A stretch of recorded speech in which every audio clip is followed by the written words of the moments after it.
and every one of you with the love of Jesus Christ, that we can enter into your homes and spread the good news of the gospel. యేసు యొక్క ప్రేమ చేత ఈ రీతిగా మీ యొక్క గృహంలోనికి వచ్చి సువార్తను మీ అందరికీ వివరించడానికి అన్నట్లుగా దేవుడు అనుగ్రహించిన ఈ అవకాశాన్ని బట్టి దేవునికి స్తోత్రములు చెల్లిస్తూ మీకు శుభములు తెలియజేస్తున్నాము.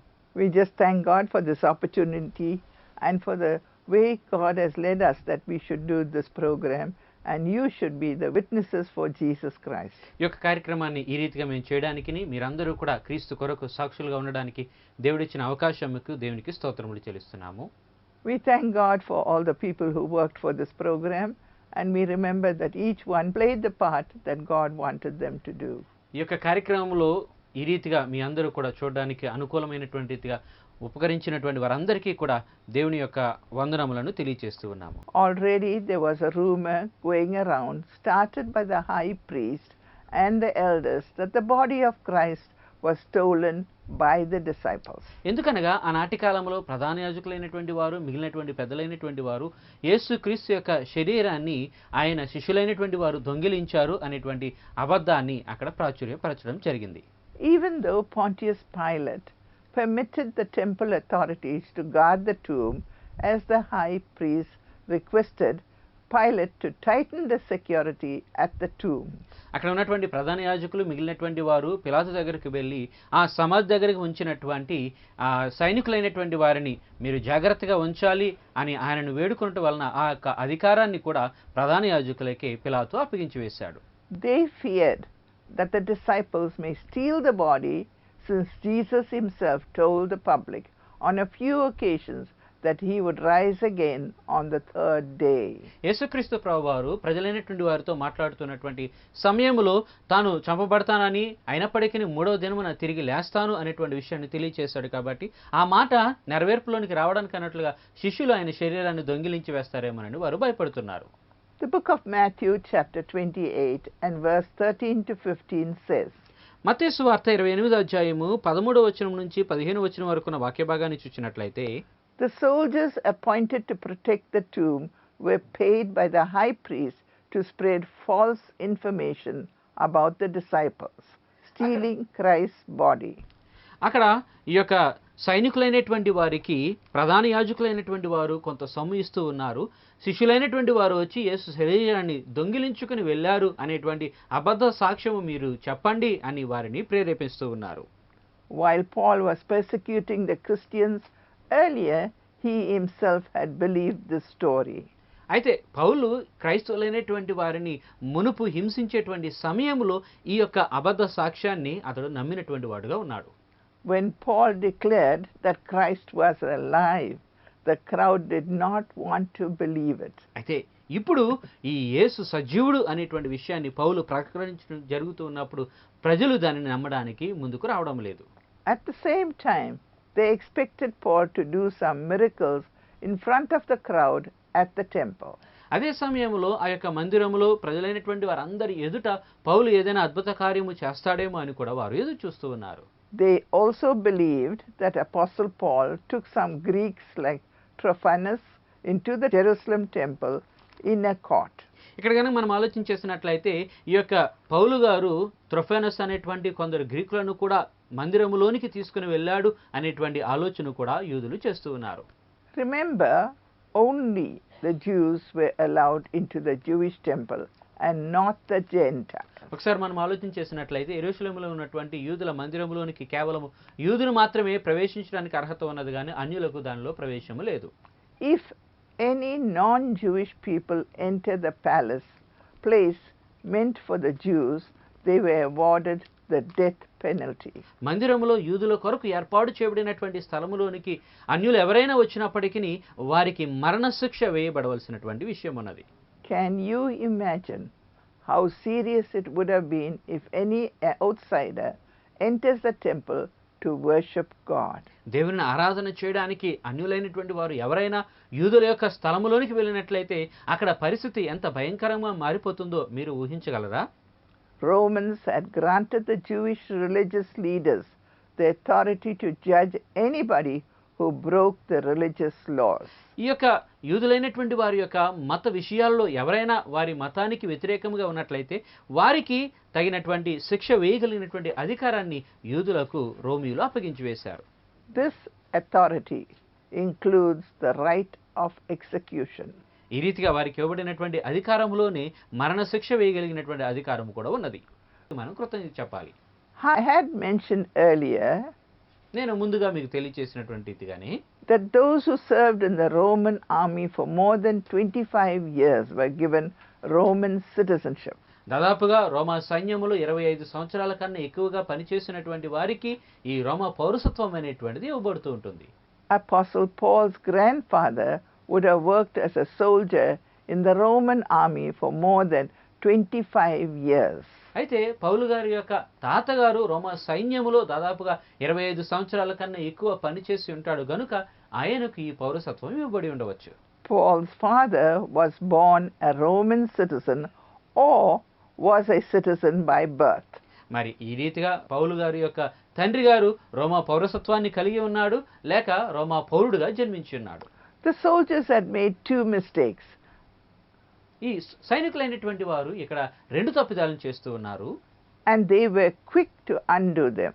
అయితే దానిని త్వరగా వారు సరి చేసుకుంటున్నారు. First, they bound Paul, and secondly, they were ready to scourge him. మొదటిది పౌలును వారు బంధించారు, రెండవది ఆయనను కొరడాలతో కొట్టడానికి అన్నట్లుగా ప్రారంభించి ఉన్నారు.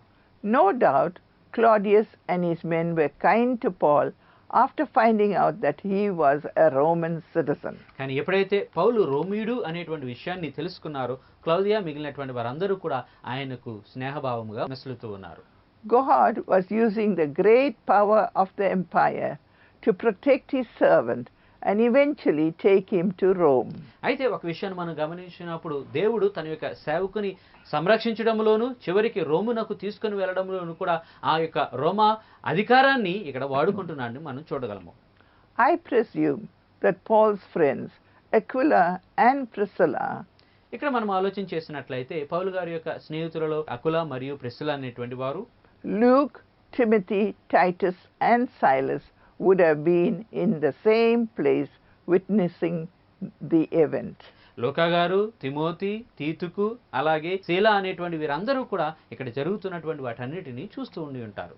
But they couldn't come forward to help or support Paul.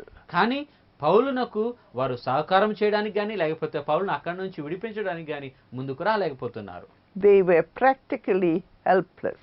ఎందుకనగా వారు అక్కడ నిస్సహాయులుగా ఉన్నారు.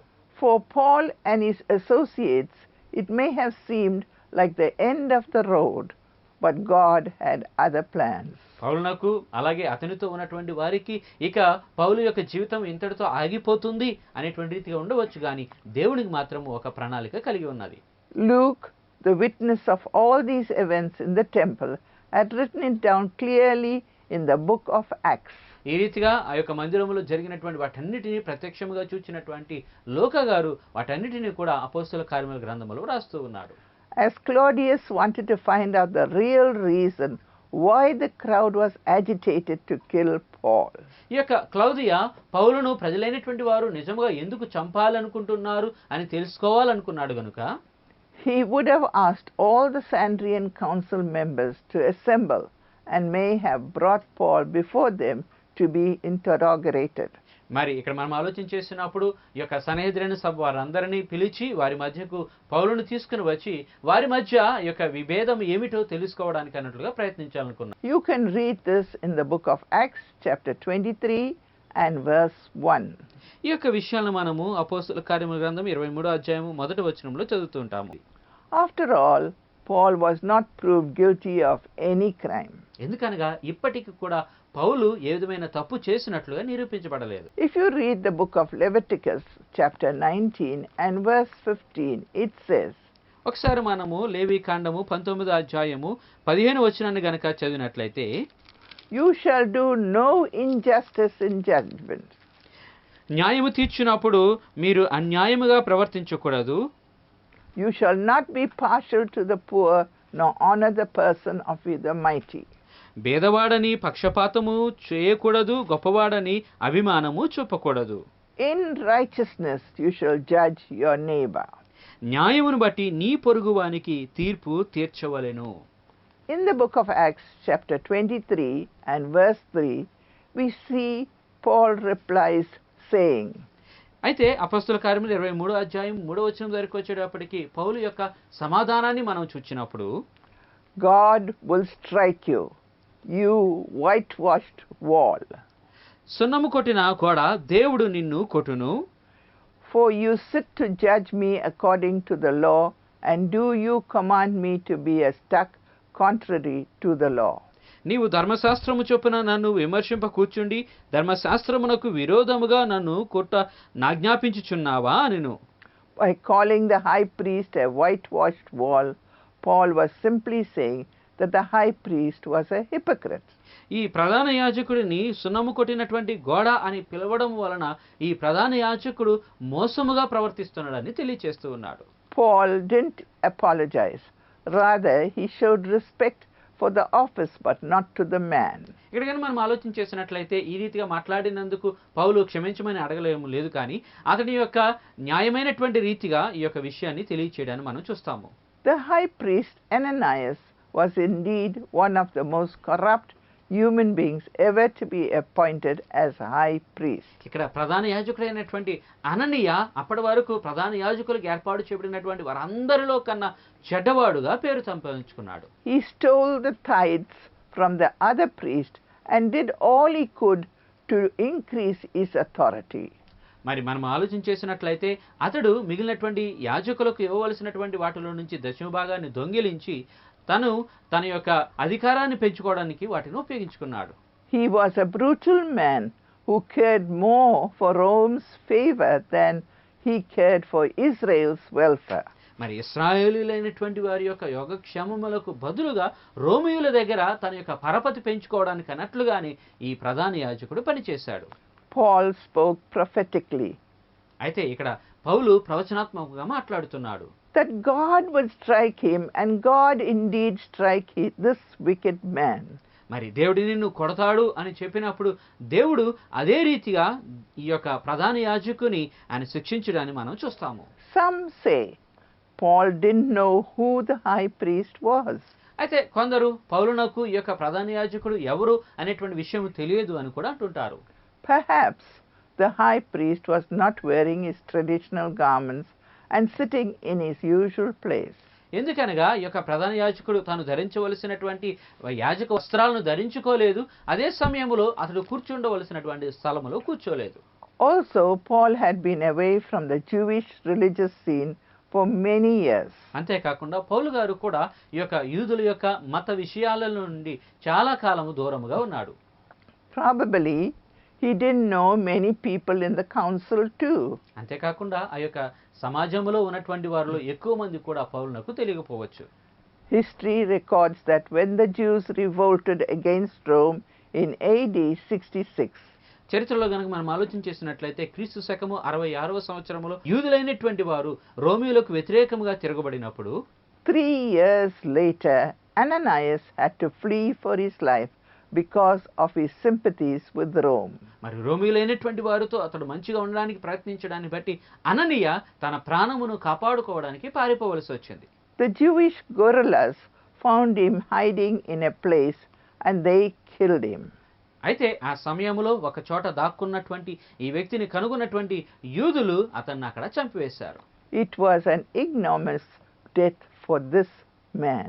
మరి ఈ రీతిగా అననీయ బహు భయంకరమైనటువంటి మరణాన్ని పొందుకుంటున్నాడు. Having failed in his personal approach, Paul then used a doctrinal approach. ఈ రీతిగా వ్యక్తిగతముగా ఆ యొక్క మరి పరిస్థితిని ఎదుర్కోవడంలో అతడు విఫలమయ్యాడు కనుక సిద్ధాంతపరమైనటువంటి విషయాల్లో వారిని ఎదుర్కోవడానికి అన్నట్లుగా పౌలు ఆలోచన చేస్తున్నాడు. He declared that his real issue was about the doctrine of resurrection. అక్కడ నిజమేగా దేని గురించి వారు మాట్లాడుతూ ఉన్నారు అని అంటే ఈ యొక్క పునరుద్ధానం గురించినటువంటి సిద్ధాంతాన్ని గురించి అని తెలియజేస్తూ ఉన్నాడు. On this doctrine, the Sadducees and the Pharisees violently disagreed.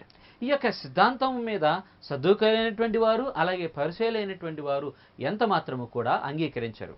Paul knew by depending on this important doctrine, he could divide the council and soon have the members disputing among themselves.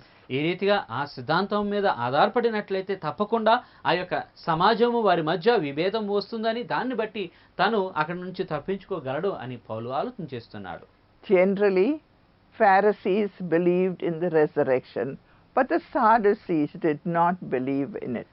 సాధారణంగా మనం చూసినట్లయితే పరిశీలైనటువంటి వారు పునరుద్ధానం జరుగుతుందని నమ్ముతూ ఉంటే, సదుకైనటువంటి వారు పునరుద్ధానం జరగదు అని నమ్ముతుంటారు. The Pharisees were supporting Paul, but the Sadducees were outrightly opposing him. ఈ రీతిగా పరిశీలైనటువంటి వారు పౌలు కొరకు నిలబడుతూ ఉంటే, సదుకైనటువంటి వారు పౌలును విభేదిస్తూ ఉన్నారు. After his unfortunate clash with the high priest, Paul realized that he would never get a fair trial before the Sanhedrin. ఈ రీతిగా ప్రధాన యాజకునితో తనకున్నటువంటి సంబంధం సరిగా లేకపోవడాన్ని బట్టి ఈ సభవారి మధ్య తనకు న్యాయము జరగదు అని పౌలు భావిస్తూ ఉన్నాడు.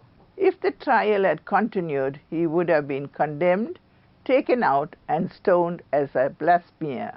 మరి ఈ సభ ముందుకు కొనసాగినట్లయితే పౌలు వారి మధ్య శిక్షార్హుడుగా వారు తీర్పు తీర్చేటువంటి వారు తిరిగి బయటకు తీసుకుని వెళ్ళి దేవదోషం చేశాడని చెప్పి అతన్ని రాళ్లతో కొట్టి చంపివేసేవారు. If the Asian Jews were given the opportunity to testify, it could have added fuel to the fire to this false witness. అంతేకాకుండా మరి ఈ యొక్క ఆసియా నుంచి వచ్చినటువంటి యూదులైనటువంటి వారిని అక్కడ సాక్ష్యం చెప్పడానికి అన్నట్లుగా వారికి సమయం ఇచ్చినట్లయితే అక్కడ మరింత ఈ యొక్క విభేదము పెరిగిపోయి ఉండేది. The wisest thing to do was to end the hearing as soon as possible. అందుకనే క్లౌదియా ఈ యొక్క సభను ఎంత త్వరగా అయితే అంత త్వరగా ముగించడమే మంచిది అని భావించాడు. And God used the Roman captains to protect Paul from the Jews. ఈ రీతిగా యూదుల మధ్య నుంచి పౌలును రక్షించడానికి అన్నట్లుగా రోమా సైనికులను దేవుడు వాడుకుంటూ ఉన్నాడు. Afterwards, the soldiers put Paul back in the barracks. ఆ తర్వాత మరలా సైనికులైనటువంటి వారు పౌలును చెరసాలలో పెట్టివేస్తూ ఉన్నారు. The Bible says in the book of Acts, chapter 23 and verse 11. ఒకసారి మనం అపోస్తల కార్యముల గ్రంథము 23వ అధ్యాయము 11వ వచనాన్ని చూచినట్లయితే, The Lord stood by him and said, ఆ రాత్రి ప్రభువు అతని యొద్ద నిలిచి ఉండి, Be of good cheer, Paul, ధైర్యముగా ఉండుము, for as you have testified for me in Jerusalem, యెరూషలేములో నన్ను గూర్చి నీవెలాగున సాక్ష్యమిచ్చితివో, you must bear witness in Rome. అలాగున రోమాలో కూడా సాక్ష్యమియ్యవలెనని చెప్పెను. I believe that Paul would have shared these incidences to Luke in detail while writing the book of Acts. అయితే ఈ విషయాలన్నీ కూడా అపోస్తల కార్యముల గ్రంథాన్ని లూకా గారు రాస్తున్నటువంటి సమయంలో పౌలు గారు స్పష్టముగా ఆయనకు తెలియచేసి ఉంటారని భావిస్తున్నాను. We know that Paul desired to go to Rome, and what made his trip even better was the Lord himself told him to go to Rome and be the Lord's witness there. రోమునకు వెళ్ళడానికి పౌలు ఎంతగానో ఆశించాడు అని మనకు తెలుసు. అయితే దానికి ఇంకా ఎక్కువగా సహకరించినటువంటిది ఏమిటి అనగా, నాకు సాక్షిగా నీవు రోములో నిలబడతావని ఎప్పుడైతే ప్రభు అతనికి ప్రత్యక్షమై ఆయనకు తెలియచేశారో అది ఇంకా అతనికి బలాన్ని చేకూర్చింది.